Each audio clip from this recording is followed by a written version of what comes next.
Okay, the very first thing I do after warming up either on the bike, the treadmill or the rower is I'm going to get the foam roller and I'm going to roll over my upper back area. Alright, so this is not to be rolled over your lower back, so don't roll over your lower back, and use your hands to cradle your neck. So you're not necessarily holding your head, you're sort of cradling your neck, because I see a lot of people hold their head and they jam their neck up by pushing their chin into their chest. So I want to see how Nathan opens himself up there.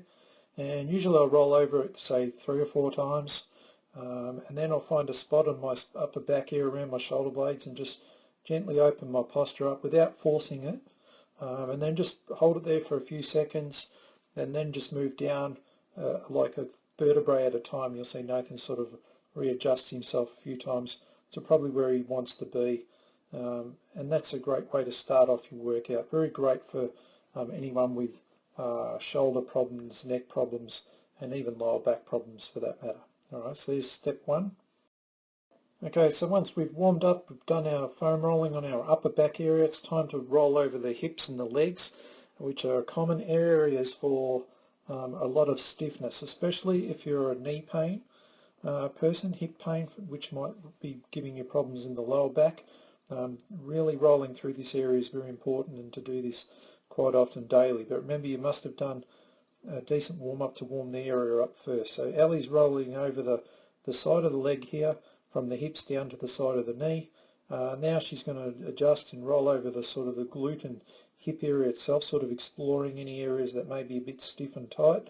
You know, and if you find something stiff and tight, you leave it on that spot and just try and hold it there and breathe through it carefully. It can be quite painful in some cases, but you're basically just trying to roll over it several times, releasing any stiffness and tight knots that you may find along the way. Alright, and then if you want to, you can move across and to do the quadriceps. So see, Ellie here is going to roll over the front of the quads here. I like to do this one at a leg at a time. I find I can get a bit more leverage with one leg than doing 2, but whatever suits you. Some people may not even need to do it at all. So anyone with knee pain will find this is very important for them, finding their flexibility through the hip region and quads, which are going to be very much a problem that they'll find when they're working out. Right, so that's what you do after the upper back foam roll. This first one is a stability drill that we call the horse stance. Very good for back pain sufferers, this one in particular. Right, so we're really getting the body to sort of be prepared for that stability that it needs through the hip and the shoulder and the trunk. So when Ellie's in that position there, we're getting great. We're getting some glute activation here, we're getting some shoulder stability on this side, we're getting trunk stability in the middle, and we're getting it all sort of timing at once. So a great exercise that you can use as a warm-up. I might use maybe 5 to 10 reps of each on each side, and again, great for both low back pain and shoulder, this one. Now after I've done a few on each side, then we'll move into which Ellie's going to show us now. She's going to show us where we move into a thoracic mobility. All right, so this one's a great one for shoulder problems. All right, you know, every shoulder problem we see, and especially neck problems, we see lots of problems at the thoracic spine, and also with the lower back problem, we see the same stiffness and rigidity. Once you've done with a few with your hands behind your back, then you move to the hand on the head or on the side of the head and try to rotate right around. I might do 3 to 5 reps on each side, paying note to one side that might be worse than the other. And you see Ali's quite good on both of these with the hand behind the back and the head. So let's watch the other side. So hand just behind the back there, and very important to make sure your butt sits right on your heels. All right, and do this very slowly. Don't hold it at any point. You're trying to just move through the action. You're not trying to force anything. Just trying to make it smooth and move through it. All right, and then you move to the other side, to the hand behind the head, and you see Ellie's got awesome mobility there, so not a problem for her at all. All right, so once you've done a few of those, then you can move into the next one, which Nathan's going to show us in a second. So this is where we'll use a quad stretch.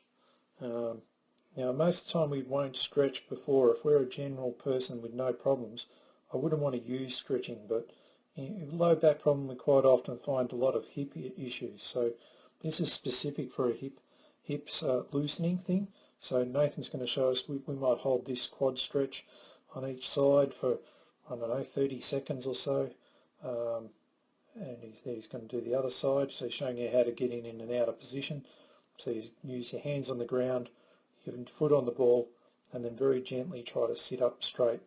Some people might struggle, and see Nathan might have to use a stick or something to hold himself up, but he's got his hands resting on his knee there to help him find that position. All right, so once we've done the quadricep loosening, then we'll move into a basic 90-90 stretch, we call this. So this is trying to loosen up the lateral part of the hip. So you'll put his feet or his knee in a 90-90 position. So I'll come around to the front here and I'll show you what I mean. So he's got his front leg bent at 90 degrees and he's got his back leg at 90 degrees. Alright, so you can see that and that. Alright, and as he keeps going, so then he basically just leans forward, making sure that he keeps his back in a neutral position. So he doesn't want to collapse on himself. He's trying to keep that neutral position of his lower back there and just leans into it gently. Alright, so you might do that for, say, 30 seconds or so, and that would be followed from your warm-up of walking, foam rolling, and then doing your stretches and that at the end. Alright, so that'd be a great little warm-up, and with one other thing to go for the lower back pain, which Ellie's going to show us now.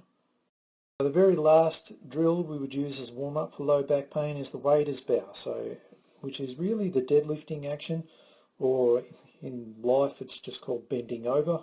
But this movement is the mechanism behind low back pain. It's always the one where we see the problems coming up in. So you're basically using this as a drill to try and warm up that area. So it is a hamstring stretch as well. So the hamstrings here for Ellie being put on massive stretch, but the important part is that she keeps this lower back in that nice little arch in there. She's got her hand on her back there, so if we had a stick on her back, we'd be able to see a gap between the stick and her back. Right, so she's learning how to use her hips to do the work so she doesn't bend from her spine. She doesn't want her spine to bend at any point. Alright, so this is why this is such a good drill, because it's not a strength exercise, it's not sort of really a stretch, and it's not a stability thing.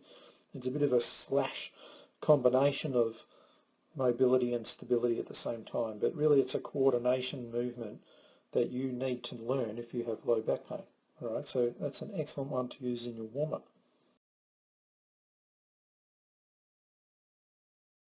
Nathan's going to do, he's going to sit up in a good posture. He's going to tilt his head forward so he's going to do, like his chin comes to his chest and his knee comes up at the same time. And then what he's going to do simultaneously, he's going to tilt his head back and extend his knee. And basically what happens is when he does that, he just keeps moving it. It's like dental floss for your teeth, but it's flossing for the nerve where the piriformis is trapping it. This is like running the nerve up and down through where it might be getting trapped. Quite often for sciatica, it's usually in the back of the neck. Piriformis will touch on it, and that's when you get all your excruciating pain. This is one way to sort of help loosen it up, and it could help you to significantly reduce some of your symptoms that you may have, to then help you move better when we do the more complex standing up movements. All right, so that's nerve flossing.